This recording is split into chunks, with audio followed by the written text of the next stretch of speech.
Boris Johnson says it's now or never. The UK Prime Minister tells the EU to strike a trade deal or he'll walk away. Is he bluffing or is Britain on course to crash out of the bloc? I'm Ali Hassan, and today's newsmaker is the post-Brexit trade negotiation.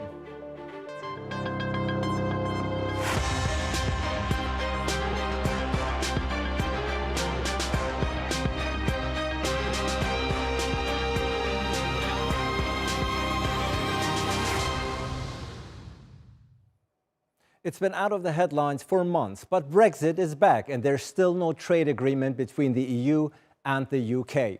After years of negotiations filled with more breakdowns than breakthroughs, Boris Johnson's patience is wearing thin. The British Prime Minister has given Brussels an ultimatum. Find a compromise in the next few weeks, otherwise it's time to accept a no deal and move on. Both sides blame the other for the messiness of the divorce. But who's actually responsible? And is Britain really ready for a no-deal Brexit? Donald Cameron reports.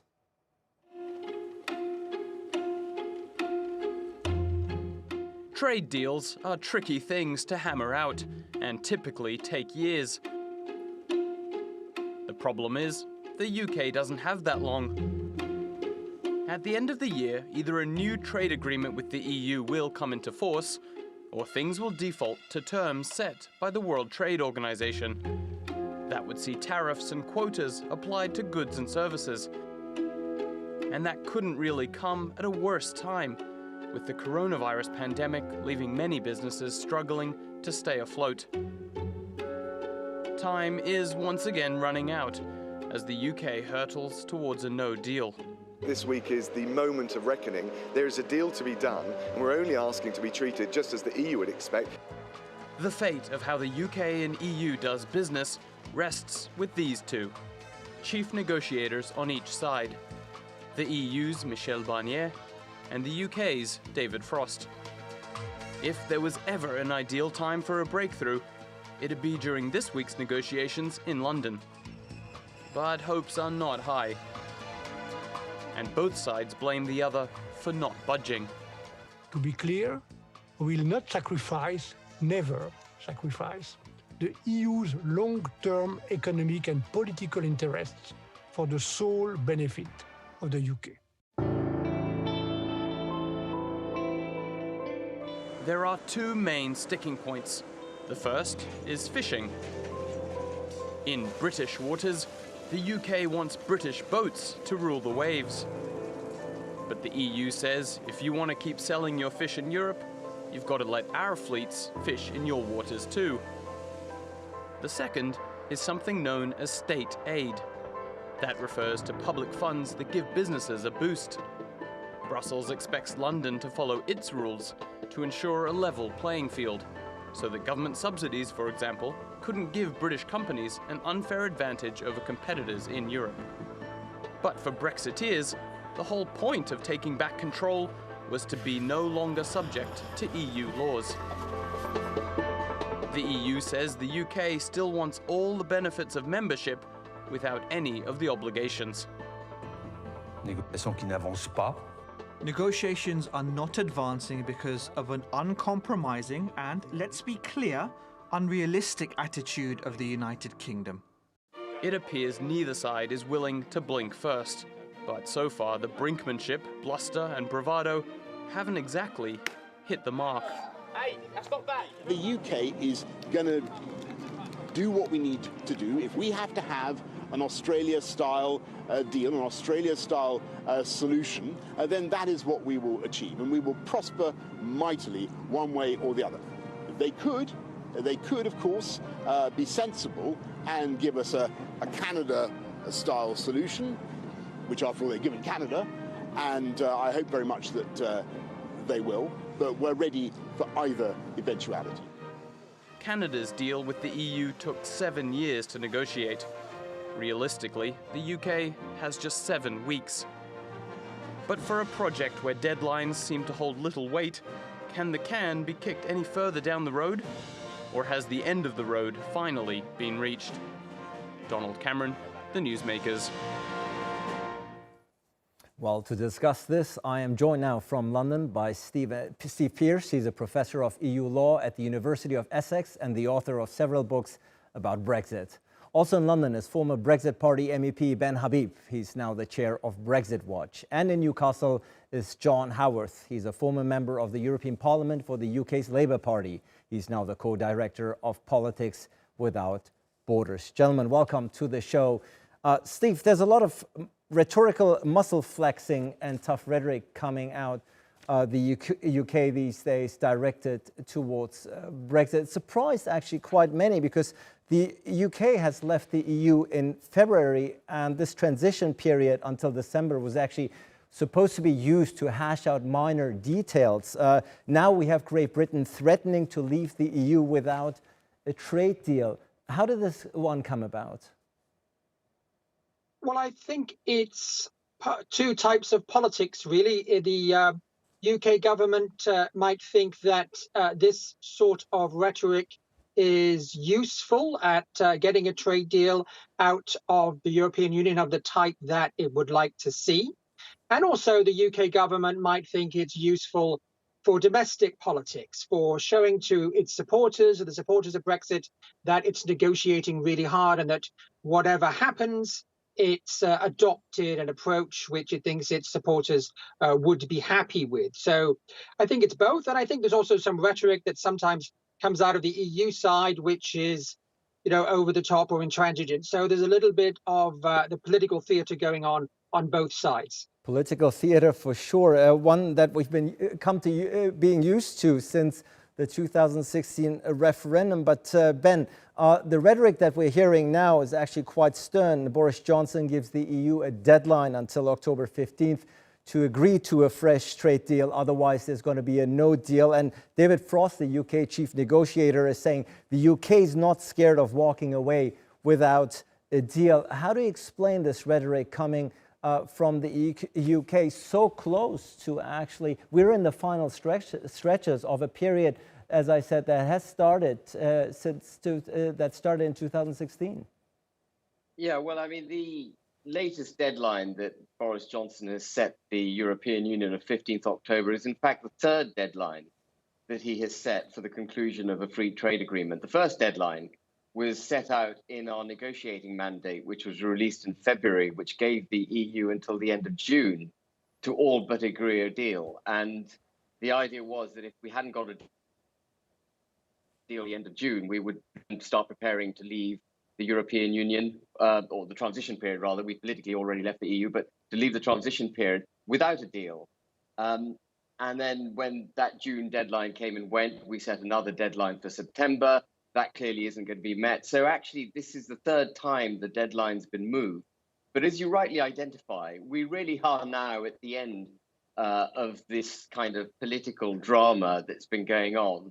And either we're going to get a deal or we are going to leave without one. And I really hope it's the latter. Given where we are at the moment, given the intransigence of the European Union in agreeing a deal which would recognize the sovereignty of the United Kingdom, which would recognize our coast. I think the connection is a bit unclear here. No political innuendo, of course. But John, I think we lost Ben here for a second, but I think the point that he made is loud and clear. Actually, he prefers a no deal at this particular point. And even Boris Johnson, the Prime Minister, is saying a no deal would be no catastrophe whatsoever. What's your take? Well, it would be a catastrophe because many, many thousands of jobs are at stake. It would be a catastrophe for people doing their weekly shopping, which would become more expensive. It would be a catastrophe for people and businesses seeking to trade with the European Union. And overwhelmingly, this is not what was promised. It was not what was promised at the referendum. And centrally, it was not what was promised by Boris Johnson at the last general election. We were promised an oven-ready trade deal. It was ready to go. We were promised a deal that safeguarded the rights of British citizens and of European citizens. All of that is being put at risk of Brexit ideology and the domestic politics of the Conservative Party. And that is what has been happening in the United Kingdom for the past 4 years. Steve, you already, both you and John have alluded towards some domestic reasons that may be behind this tough rhetoric. Do you think this is part of a distraction from what is internationally perceived to be a poor handling of the corona crisis in the UK?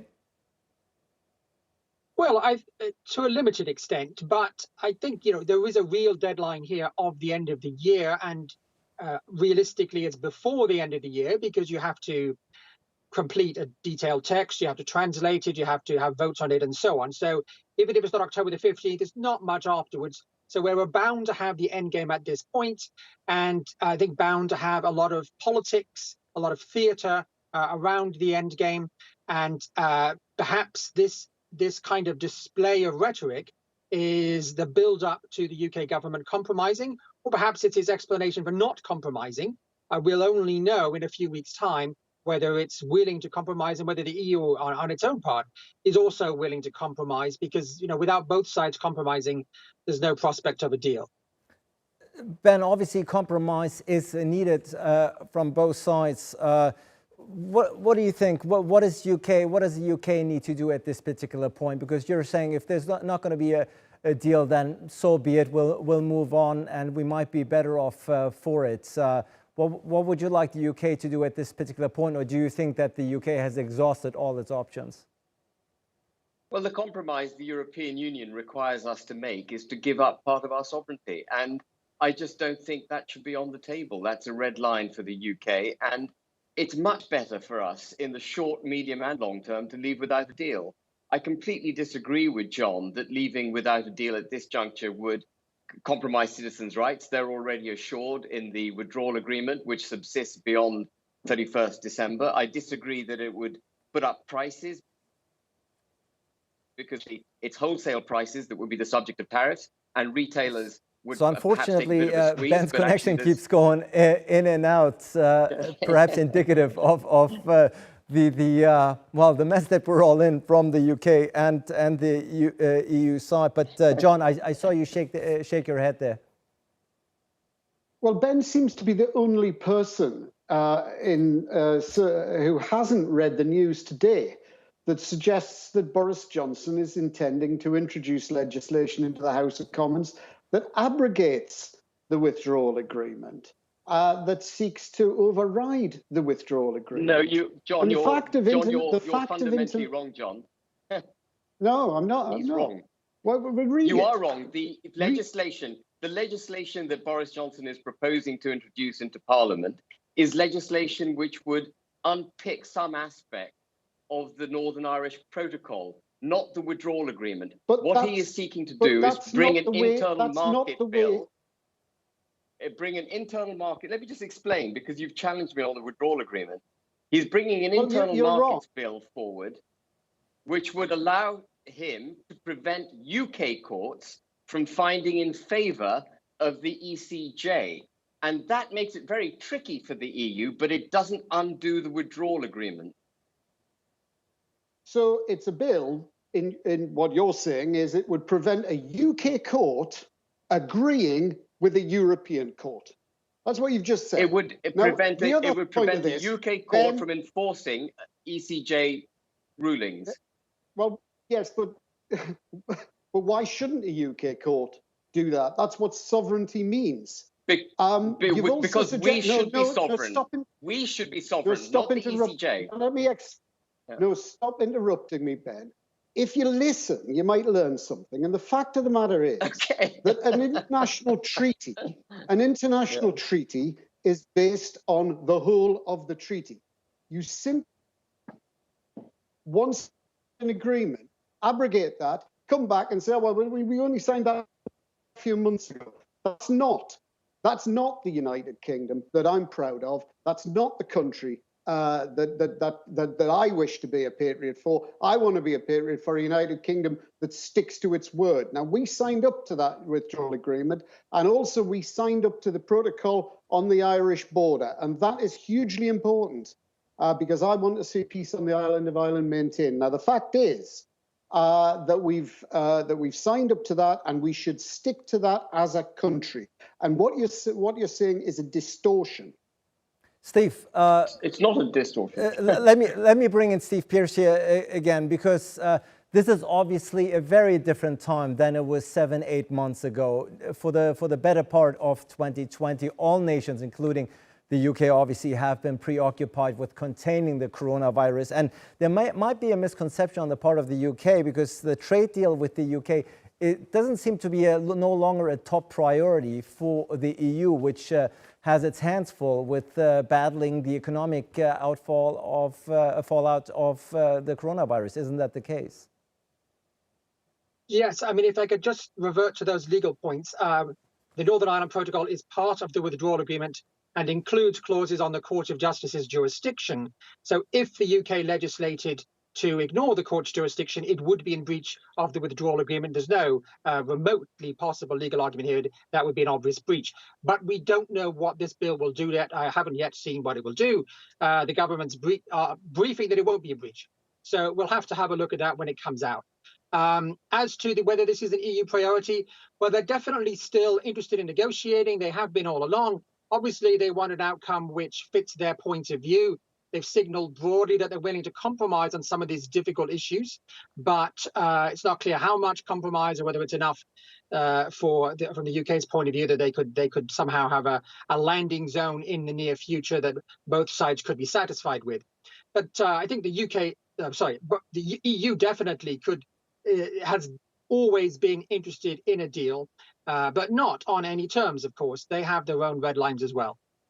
And the red lines are quite clear. But Boris Johnson, Ben Habib, and we heard him say that, saying, well, if we have no deal, then we go back to WTO terms, meaning we'll trade with the EU the way the EU is dealing with Australia, meaning taxes on exports and custom checks will be back. Is that really a world that you want to go back to? Are those really conditions that are benefiting both the UK and EU at this particular point? Well, whether or not you have a deal, you have customs checks, customs declarations, and customs procedures that you have to go through. With that attitude,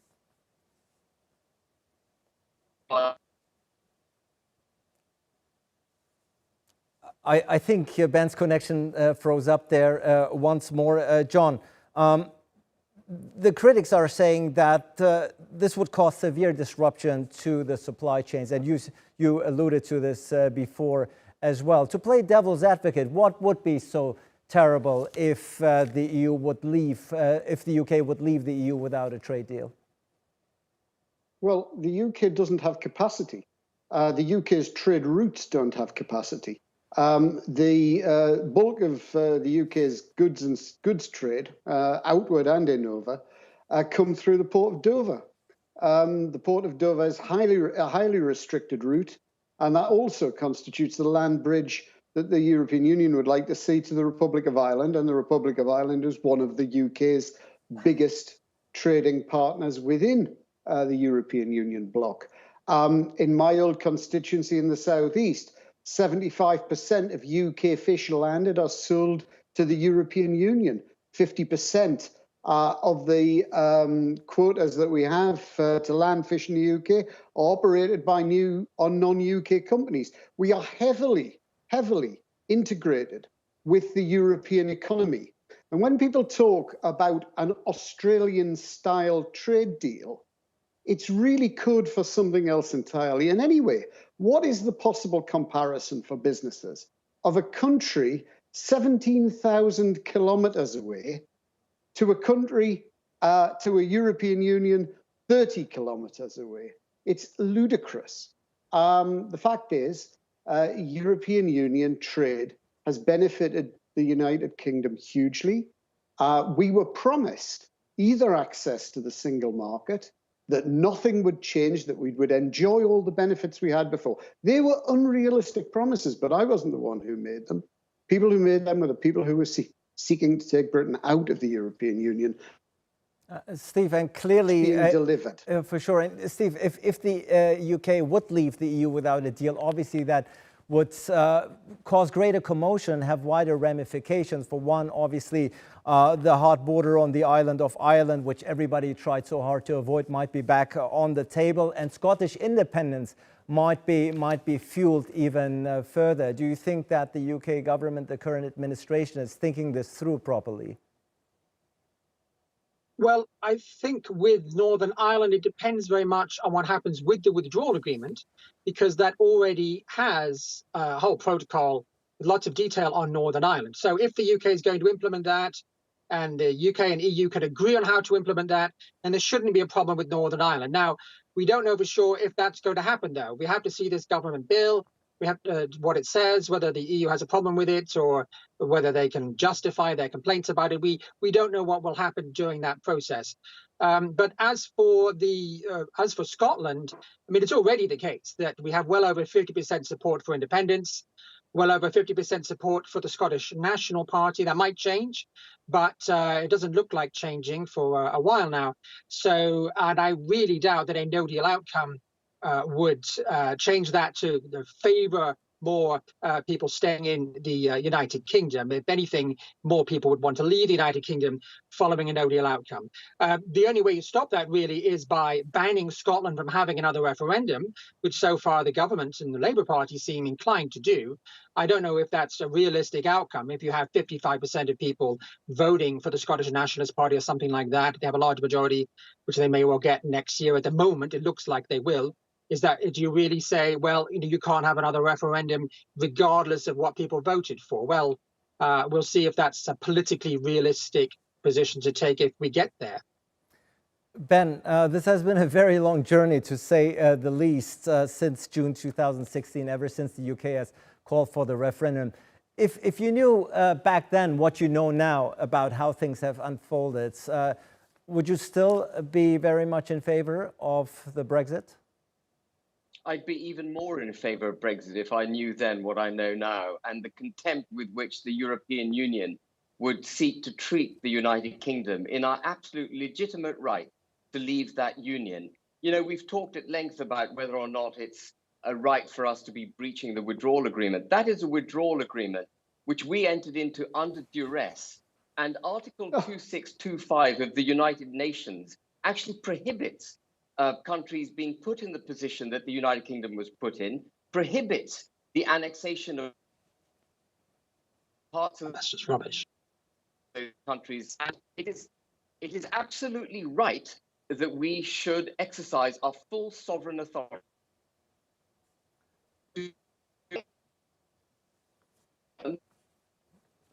John, unfortunately, Ben has been dropping in and out of the show. But John, I want to give you a chance to respond. As much as that I heard, the suggestion that the United Kingdom was under duress is complete nonsense. Complete nonsense. The United Kingdom set the red lines for its own negotiation with the European Union. It set, under Theresa May, the notion that we would be outside of the single market, outside of the European Court of Justice jurisdiction. And in doing so, it heavily divided politics in the United Kingdom.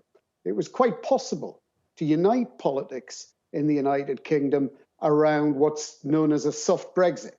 And indeed, an awful lot of people now advocate a no-deal position, advocated a position at the referendum where we would have a trading relationship and political relationship akin to Norway. Now, I don't particularly want that because I think the best place for the United Kingdom is within the European Union. But let's be clear, an awful lot of people who advocated Brexit did so, particularly people like Ben Habib did so, and they're on the record of doing so because it benefited their own businesses. Right. They saw the disaster capitalism opportunities to take advantage of the chaos that will result and has resulted from this situation. And some people, including government ministers, have got rich on the back of that. Right. Steve, before we wrap up here, October 15th is just around the corner. That's the deadline that Boris Johnson has set and given the EU, otherwise a no deal would prevail. What do you think is going to happen between now and October 15th? Well, either the talks break down, which is a distinct possibility, maybe 50, 60% possibility, or maybe about 40% possibility that this is a kind of prelude to late September, early October, some kind of summit or high-level talks like we had at the end of the process last year with the withdrawal agreement, under which Boris Johnson talks to the Commission President or maybe people in France or Germany to get a final deal done, and there are some final compromises done. So it could easily go either way, and I guess we'll find out in about a month from now which way it's going. Indeed, we will. Steve Pearce, Ben Habib, and John Howarth, thank you so much for your participation and your inputs into a subject matter and a topic that just won't die and never end. Thank you so much, and thank you out there for watching. Of course, hope to see you again next time for a new edition of Newsmakers.